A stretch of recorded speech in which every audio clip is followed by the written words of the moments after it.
And just to put it in the context of mentorship, because our kids carry a lot of stuff too that is unseen to us. So they're skeptical about talking or engaging with their mentors. But for the mentors, I think that's a wonderful lesson, right? To come to the students without judgment and just being there for them and being open for them. So I think that's great. Now, G, let me ask you, in one of your speeches, or I've heard you say that, what some of your greatest lessons that you've ever learned have come from gang members, right? Can you give us an example of one of those lessons and how that, if it transformed you, how it transformed you? Well, I mean, there's so many. I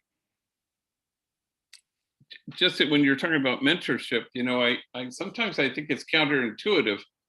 And I can remember a gang member in Houston who, after a talk, and he had been to prison, and now he's what we call a hardcore gang intervention worker. So he's working in the streets with gang members in Houston. And I remember he came to me and he pleaded with me after my talk. He said, "How do you reach them?" Meaning gang members. And I found myself saying to him, "Well, for starters, stop trying to reach them. Yeah. Can you be reached by them?"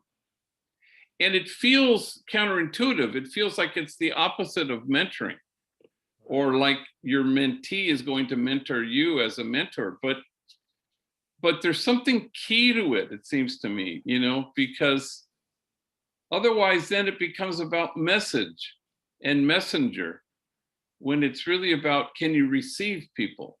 And that's what I think a mentor does. And can you be reached by people, by the person you're mentoring? Because if you allow yourself to be reached, well, then you're inhabiting exquisite mutuality. It isn't, I'm your mentor, you're my mentee. No, it's absolutely equal. And the homies have taught me that, because people will say, who are your heroes? And